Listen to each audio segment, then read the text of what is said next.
Welcome to our class on climate change. This subject, more than most, requires some context before we can have a productive discussion that has as its focus how climate change relates to the electric utility and power generation sector. We'll start with our working assumptions.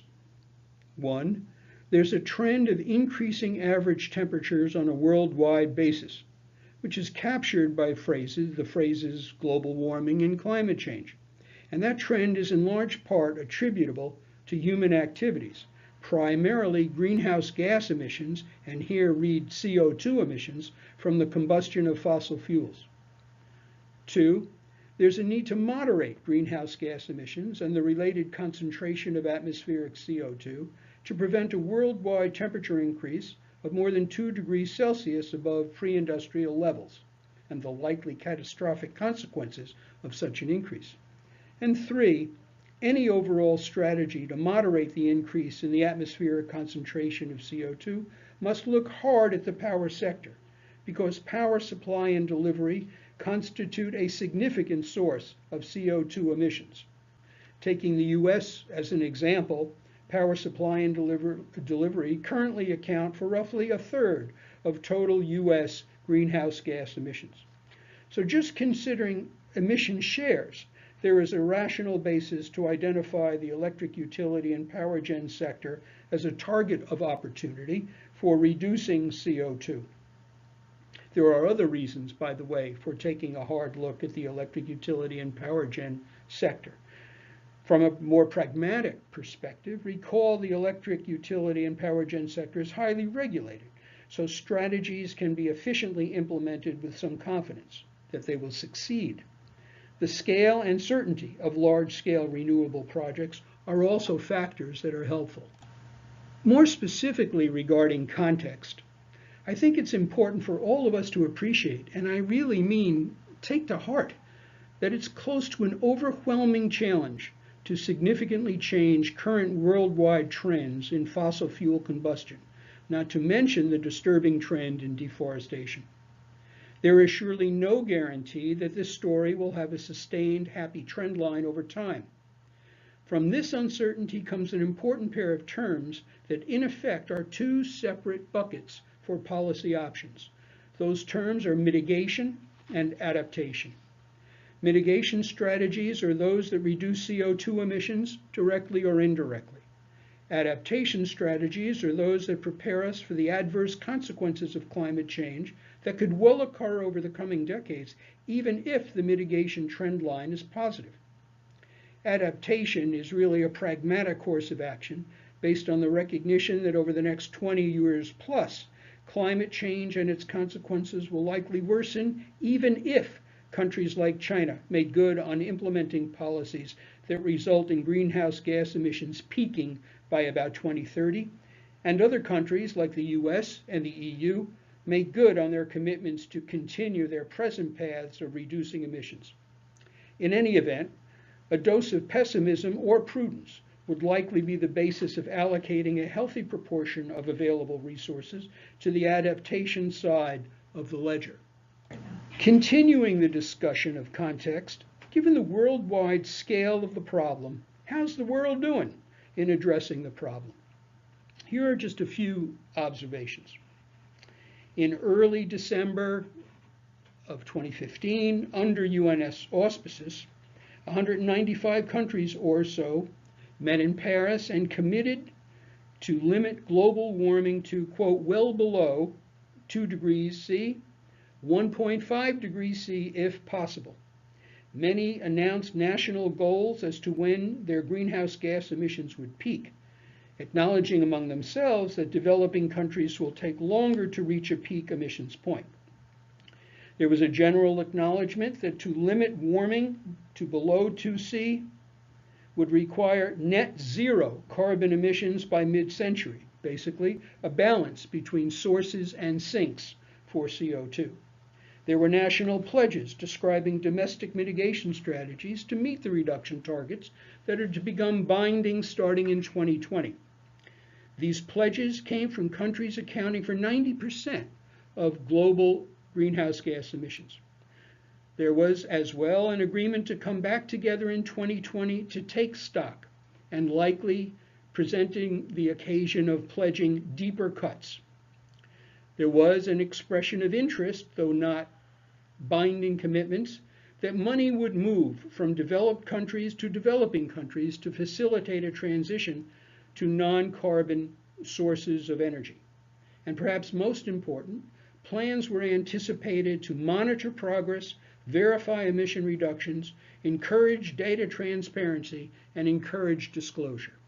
In discussions of climate change, we frequently hear the sobering observation that whatever the US does will make little difference unless China and India do their parts as well. There's a point to that observation. Of total worldwide CO2 emissions in 2013 of roughly 32.2 gigatons, that is 32.2 billion tons of CO2, China accounted for roughly 9 billion of those tons, the US for about 5, India for about 1.7, other countries down the line. So it is important what China decides to do and follows through on. Regarding China, the US administration has achieved some progress through bilateral agreements, not treaties, but agreements and declarations. In November 2014, we saw the issuance of the US-China Joint Announcement on Climate Change, which included expressions of the US's intention to achieve an economy-wide target of reducing greenhouse gas emissions by 26, 27, 28% below 2005 levels in 2025, with an intention to try to get to 28%. Those numbers were in this joint declaration. China intends to achieve peaking of its CO2 emissions around 2030 and to make best efforts to peak earlier. Further, it intends to increase the share of non-fossil fuels in primary energy consumption to around 20% by 2030. That was an agreement at the bilateral agreement at the national level.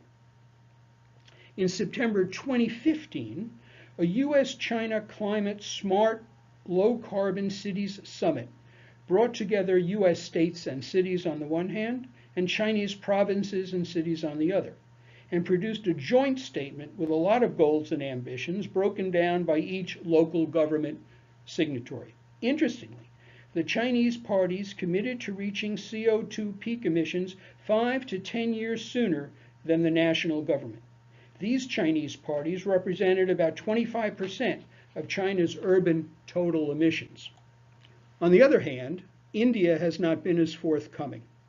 In a September 2015 memo of understanding between India and the US, India did commit to 175 gigawatts, 175,000 megawatts of renewables installed by 2022, but there was no commitment regarding emissions.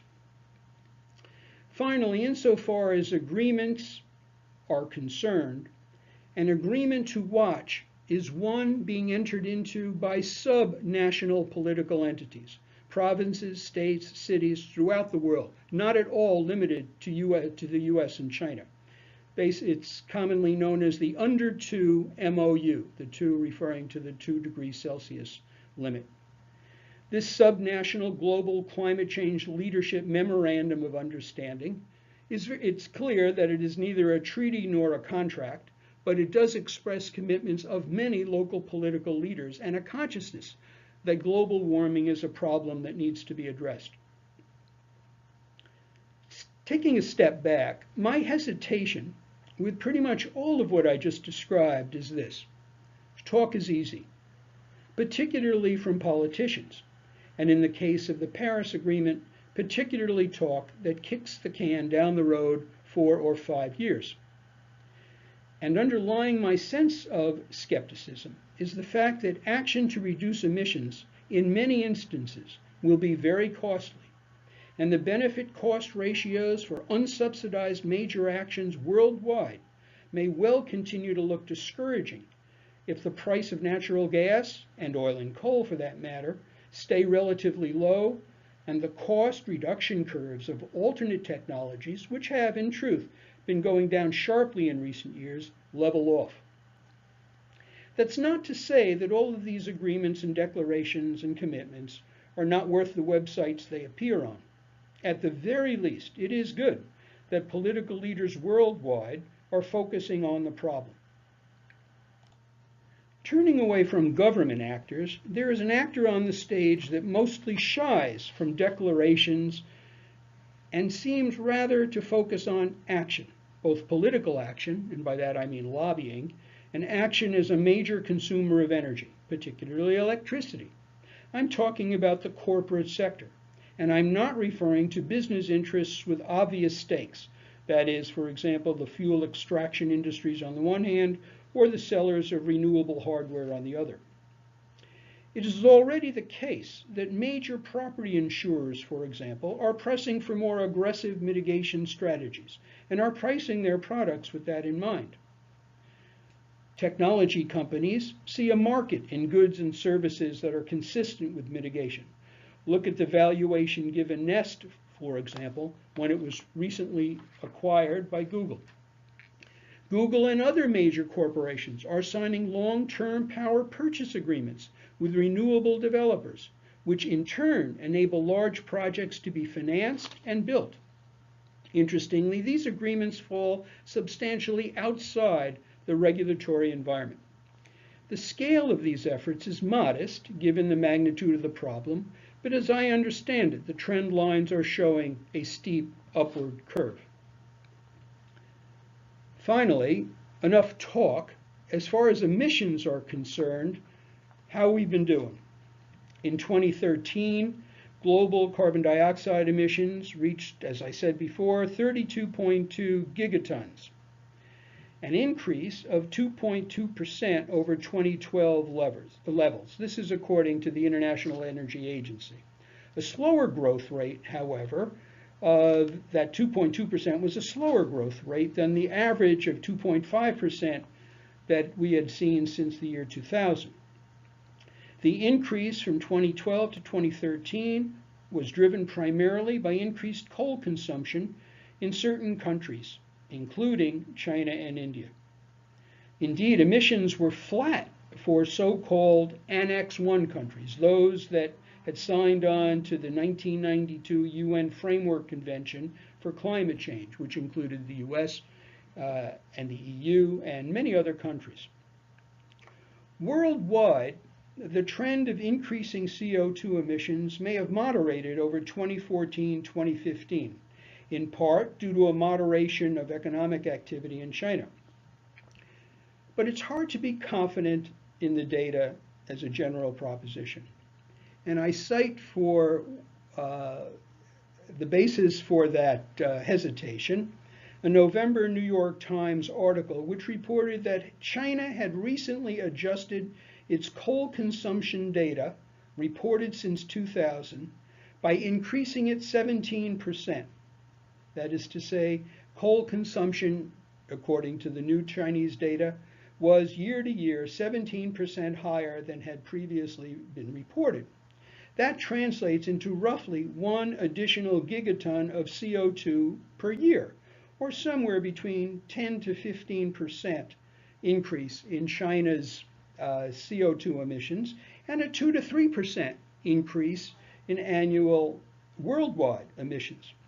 As the Times noted, and this has caused me to pause, the increase alone, that is just the change, is greater than the whole German economy emits annually from fossil fuels. So that was a pretty selective take on where the world is at now on the global warming problem. It's now time to move down to a scale that is more meaningful to all of us. In the rest of this discussion, we'll place the electric utility power gen sector in the context of overall greenhouse gas emissions and review some of the greenhouse gas emission implications of recent trends in generation. We'll review strategies available to reduce greenhouse gas emissions from the electric utility power gen sector, both inside the facility fence line and beyond it. We'll discuss policies and initiatives that could help meet the objective of substantially reducing greenhouse gas emissions from the electric utility power gen sector. We'll address some specific activity underway that we can classify as adaptation. And finally, I'll suggest what I think is an important takeaway when we consider the future of the electric utility power gen sector in the context of climate change. This slide puts the power generation sector in a larger context. On the left, you see a series of bar graphs indicating global emissions of anthropogenic greenhouse gases from 1970 to 2004.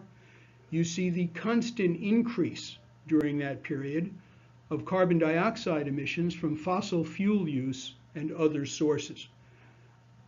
Take note that these graphs end at 2004.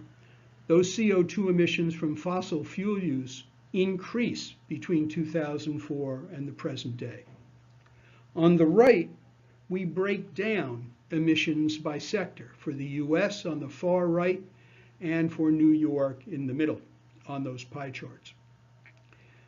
Taking power supply and delivery plus residential, commercial, and industrial plus transportation, there is the recognition that these three sectors occupy or account for an overwhelming share of total CO2 emissions.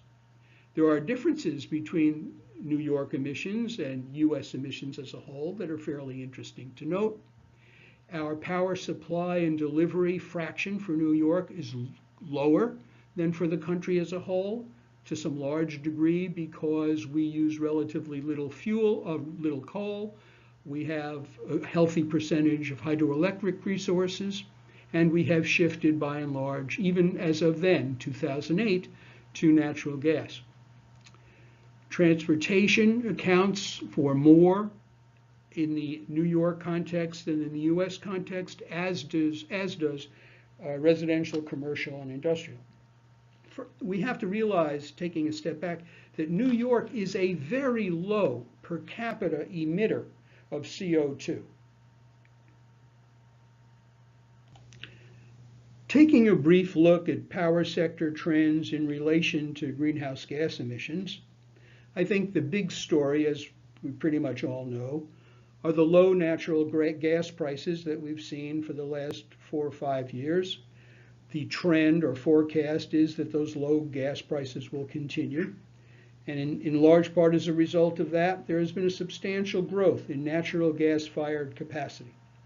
That is greenhouse gas positive to a point. That is, combustion of gas releases less carbon per unit of energy than coal.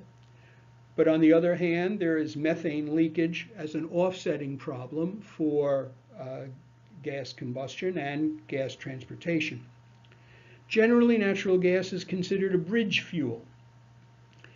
Also, this trend of shifting to natural gas is not as pronounced in the rest of the world, that is, versus the United States. Renewable trends are encouraging. PV sales in 2014 were 70 times greater than in 2003. By the end of 2014, photovoltaic installed capacity was almost 200,000 megawatts worldwide, with output equivalent to roughly 40,000 megawatts of nuclear capacity. Solar now produces 1% of the world's electricity. Its predicted contribution in the next 25 years or so will be 4 to 9%. Wind now generates 3.5% of the world's electricity, could reach 9 to 13% by 2040. In the US Southwest, solar is growing substantially, and I'm not just talking about on-the-roof solar. I'm talking about large-scale solar PV farms, and Texas wind as well. 15,000 megawatts or so of wind in Texas is now producing power. For solar and wind, surely in the US, the key will be to develop storage to deal with their intermittent nature. This is all, from a greenhouse gas perspective, positive. And We can take a look at the renewable portfolio standards that we've talked about before, or their equivalent, at the state level as a direct strategy for changing the resource mix to rely more heavily on renewable resources. The trend for nuclear is precarious. Existing plants, first, many are in financially difficult condition, in large part because of the low price of natural gas. There are few new nuclear plants under construction. In light of the increasing recognition of climate change as a problem, more attention is now being paid to the zero GHG emission feature of nukes. As you may know, in New York at the present time, the Public Service Commission will consider the possibility of out-of-market payments to keep financially at risk upstate nuclear plants operating in recognition of their positive contribution to a greenhouse gas reduction strategy. Finally, we can talk to coal. There is a slow decline in the percentage that coal contributes to overall capacity in the U.S. Very few new plants are under construction. Carbon capture and sequestration is not seen yet as a viable strategy for preserving coal capacity as a growing proportion into the future, at least not yet. This downward contribution of coal capacity is also greenhouse gas positive. Strategies for reducing greenhouse gas emissions from the power sector focus on generation. We've just talked a bit about trends that are changing the resource mix.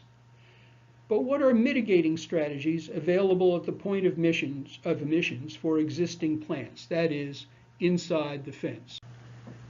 Mitigating strategies available at the point of emissions for existing plants, that is, inside the fence, include increasing plant efficiency, that is, reducing the heat rate, switching in whole or in part to a lower emitting fuel, switching to a more efficient generation technology, which plants have done as they repower. From a system perspective, increasing the capacity factor of relatively clean generation. That is, for example, increasing the capacity factor on the system of natural gas combined cycle generators in favor of single cycle combustion turbines or steam generators.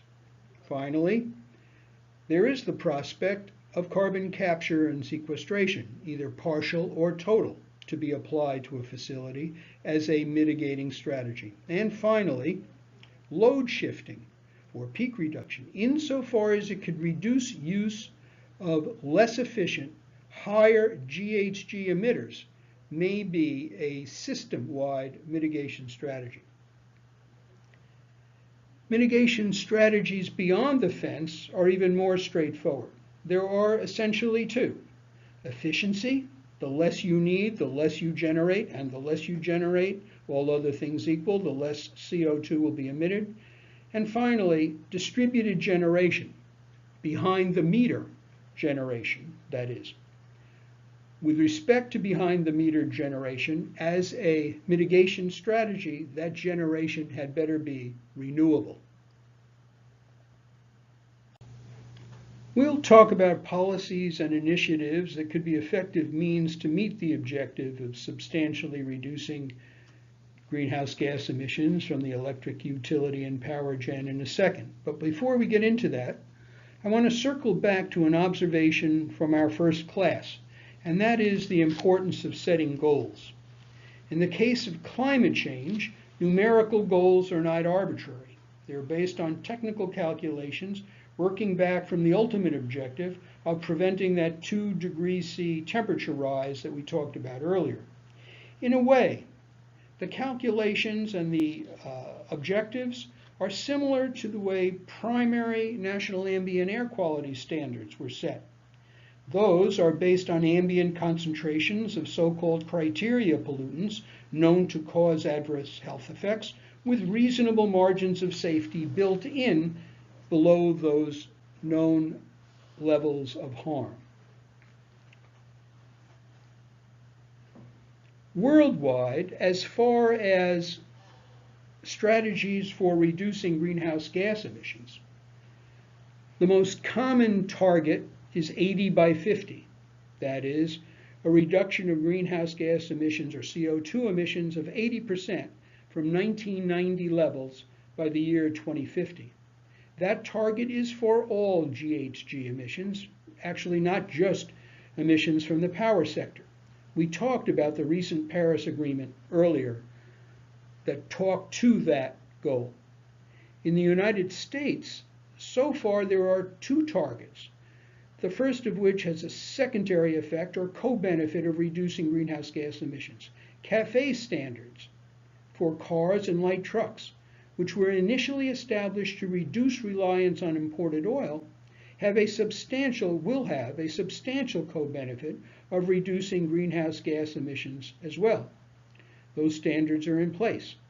And recently, EPA's Clean Power Plan, in effect regulations that would reduce emissions from existing power generation facilities by 32% or so from a 2005 baseline, aimed at reaching that goal by 2030, is the second target now in place. As we've noted, passing EPA's regulations are in effect at least executing the policies and goals, or some of the policies and goals, in the President's climate change speech of mid-2013. At the state level, New York State in particular, the 2015 New York State Energy Plan calls for a 40% reduction in carbon dioxide emissions from 1990 levels by 2030, which also is applicable to GHG emissions from all sectors. This goal is explicitly linked to the ultimate objective of 80 by 50. So New York is in step with general targets of the US and the worldwide target of 80 by 50. New York sets two other supporting goals that, if achieved, would certainly help achieve the GHG reduction goal. Those goals address use of renewables and efficiency. New York has set a goal that 50% of electricity generation should be from renewable resources by 2030, and that by that date, New York should also achieve an overall reduction of 23% in energy consumption in buildings from a 2012 baseline. As we noted earlier, the New York Public Service Commission is now engaged in a proceeding to come up with a mandatory 50 by 30 program for renewables. I'll return to New York's approach a bit later. In California, in the same statute that reset California's renewables goal, additional provisions set out a process for doubling energy efficiency savings by 2030. And by executive order in April 2015, Governor Brown set a greenhouse gas emissions reduction goal of, you guessed it, 40 by 30. Interestingly, though, one reason why the California legislature enacted the new, more ambitious renewables goal was that California was already on track to meet its previous goal that it had set for 2020. In contrast, New York was not, and is not, on a similar track when the state energy plan increased that goal to 50 by 30. In New York, there will be a steeper hill to climb. Focusing now on the electric sector unequivocally, New York's interim climate action plan, issued in 2010, talked to building a near zero carbon electric sector as the foundation of New York's objective to reach 80 by 50. Setting numerical goals is just a first step in any effort to achieve the objective. One virtue of a numerical goal is that it invites a plan to achieve it. That plan may or may not be workable, but at least it can trigger informed discussion of alternative strategies and further refinement. On the face of it, there seem to be relatively easy ways and harder ways to achieve the emission reduction goals we've talked about. The easier ways include taxing carbon emissions or putting in place cap and trade programs which are periodically adjusted to make sure goals are being achieved. A harder way includes what EPA has in effect been forced to do issuing its Clean Power Plan regulations in the absence of Congress willing to legislate an easier way. However, EPA's regulations allow for and even encourage states coming together under cap and trade programs as a means to reach EPA's targets. Why does EPA's Clean Power Plan focus just on the electric sector? Well, the easy answer there is because it can. We have a Clean Air Act in place. We have a Supreme Court decision in 2007 declaring that carbon dioxide is a pollutant subject to EPA regulation.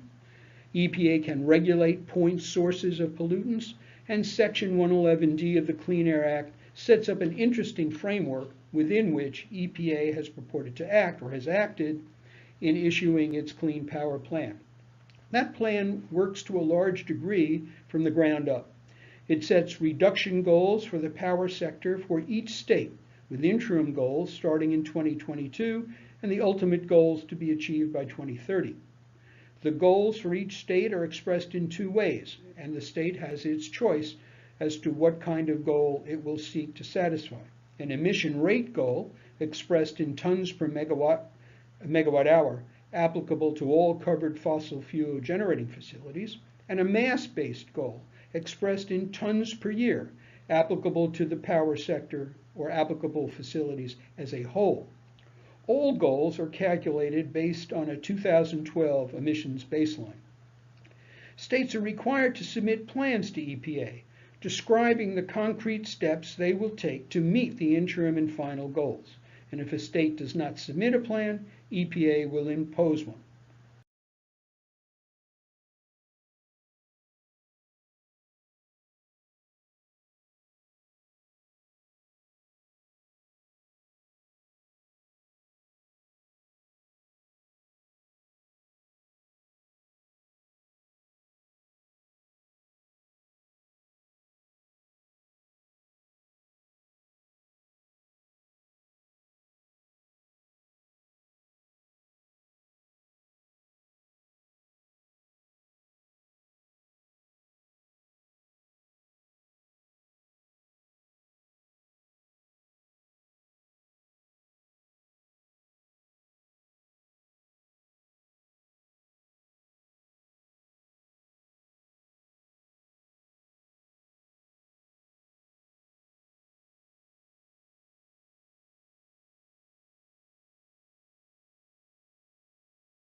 EPA has set forth various strategies to achieve the goals or recommend these strategies to the states.